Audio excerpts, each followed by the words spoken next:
Hey YouTube. So hopefully this video is working. Because the last two times I've tried to use my computer camera, were both to do bandless videos, and both of them weren't able to upload for whatever reason, whether the upload wouldn't work or the audio wouldn't work. So let's see if this works.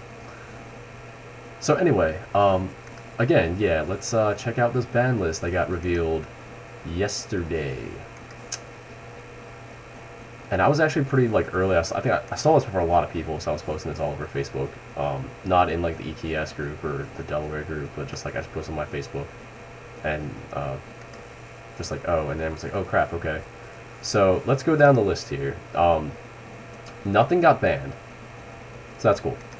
To one, that's coming off the ban list. We have Glow Up Bulb and Raigeki to one. Quick thoughts on these.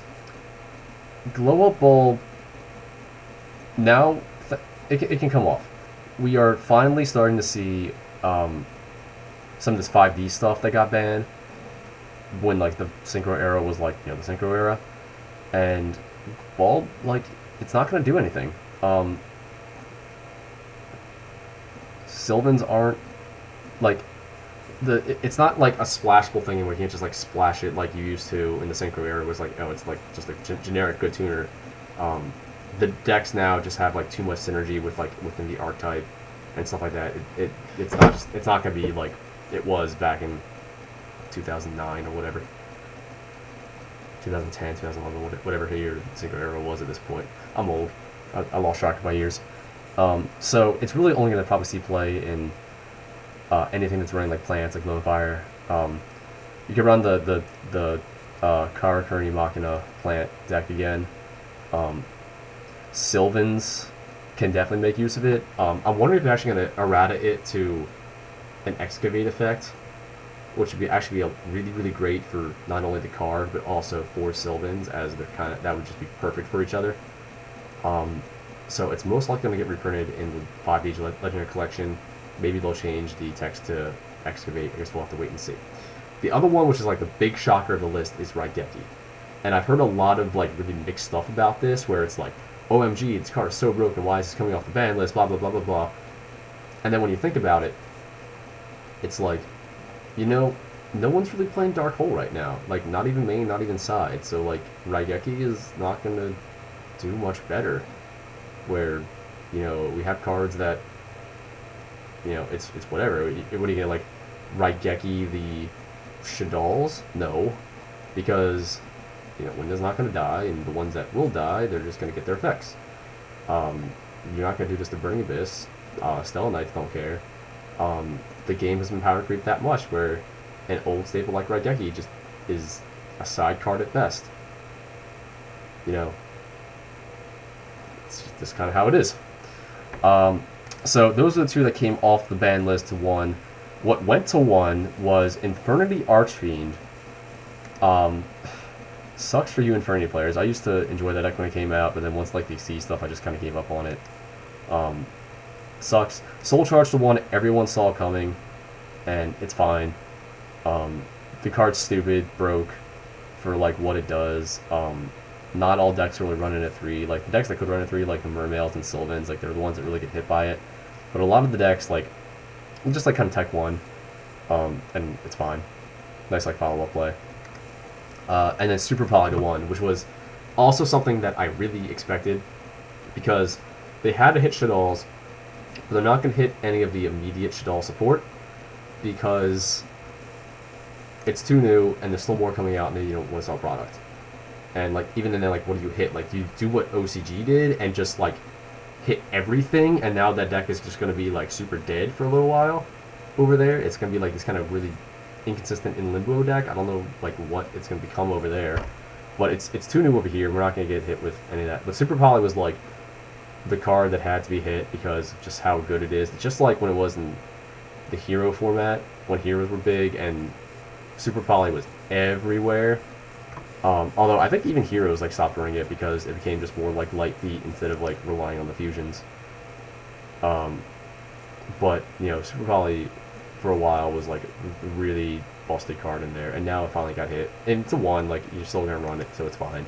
It wasn't, like, an integral part of the deck, but it did a lot of things, and, you know, it doesn't really hurt the playability of Shaddolls at all. You just get to run other stuff, so it's okay. But, again, that was expected. And there's something else that I kind of wish went to 1. I'll get back after I get through the rest of the list. Alright, so it's 2. Gale. Finally, we're seeing all this Blackwing stuff come off the ban list because that deck has been dead for a while, and the stuff like remained on the ban list for a while. Gale to 2, I kind of see it going to 3 next ban list because like what does it do? Gores to 2. Again, strange because like when Gores was like at 1 for the like since it came out, because it was one of those cards that got limited to 1, and then when we got it up here, it got like retroactively put on to like the limited list. But then after a while, because the power creep is that strong, I think it's been at like 2 or 3 in Japan for a while now anyway, and now we're just getting it to 2. And you know, no one really runs Gores that much anymore. Its only purpose is like an OTK stopper, which stuff like Swift Scarecrow and Battle Fader and Rainbow Karibo do better anyway. So Gores is kind of falling out of favor. Ceasefire to 2 kind of gives Chain Burn a little bit of love, but I don't know. And that and Transmigration Prophecy to 2. Transmigration Prophecy, that's one of those cards that jumped around for a while because it's kind of like Book of Moon, where it has so many different uses, where it's like a pseudo DD Crow, gets your own stuff back if you're doing some like cycle. I think it got placed on the list to begin with because of the Gishki loop, and they were just running it with that, with like Mind August. I think that's actually the reason why they hit it, because it was like the part of that OTK. But you know, it's back to 2. It's an extremely nice card, nice like sideboard card. So if you have like hollows of those, I really hope it gets reprinted in like some super or ultra. That'd be great. Besides like rare, common, and ultimate, I think it is. So that's actually rather interesting. And then to 3, okay. Magician of Faith to 3. Again, no surprise, because people were saying, oh god, Magician of Faith is back off the ban list, whatever it was, 2 lists ago, and now it's at 3 because the card doesn't do anything anymore. Again, it's been power creeped out that fast. It's one of those old cards no one cares about. Formula Synchron to 3. Doesn't do anything anymore. That's cool. Have fun, frogs. And then we have the 2 interesting to 3s. We have Wolf Bark at 3.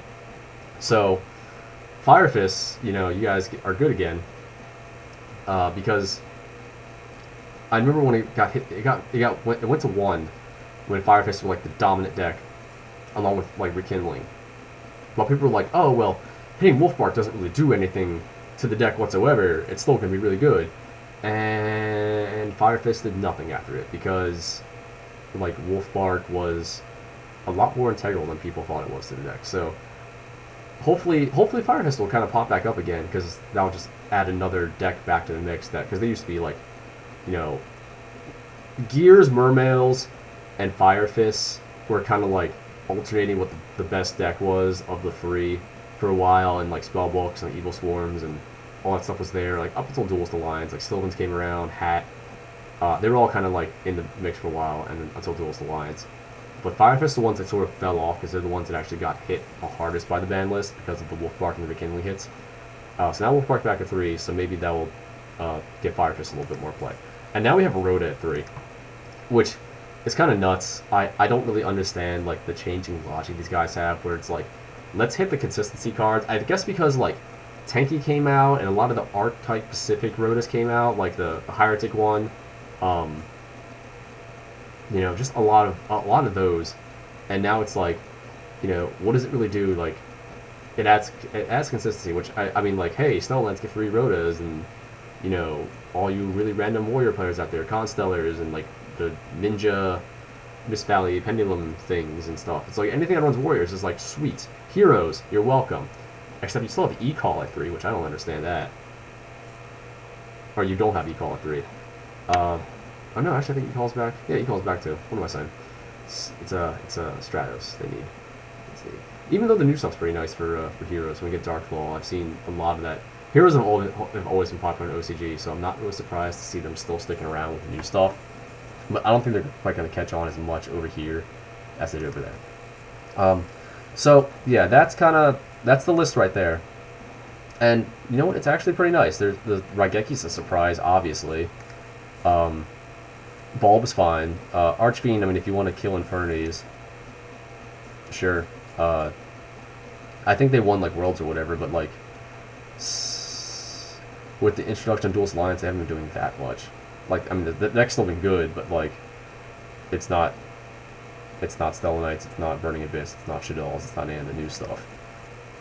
So, Arch should probably go back to 2 in like a few lists. Raigeki's a surprise. Soul Charge 2 probably is fine. All that stuff to 2 is fine. All the stuff to 3, like Road to 3 is kind of surprising. After that, it's okay. The one thing this list is missing though is Vanity's freaking emptiness. Freaking like $30 common. It hasn't been reprinted. It's a Star Strike Blast, so it's like it was impossible to find to like begin with. It was like $10 when it was kind of a tech card, and then when it became like, you know, a staple like it is right now, just about, it's freaking $30-40 for a common. No reprints. Star Strike Blast is no longer not a print. That's why everything from that set was what expensive. Like Dance Princess was up there for a while. I don't even see Naturia Cherries anymore. Dragonity Vajrayana it was $20 before Dragonities got really good, and then Dragonities got really good. I think it was like $40 a pop. Same with Gaydirg. And hey, we're getting more Dragonity support with that spear, so that's kind of cool.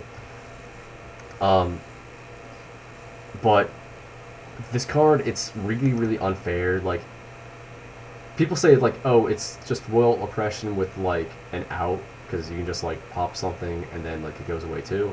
But like a well-timed emptiness is just like you don't play Yu-Gi-Oh anymore. Like something like the Floodgate cards, like Colosseum, it's whatever, because you just get rid of it.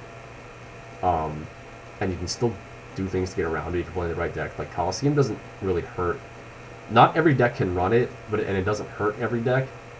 Like the things like the Bujins and stuff that like really make good use of it, like they make fantastic use of it. And I kind of wish there was actually an archetype specific kind of Goddess Colosseum, because it actually fits really well with the deck.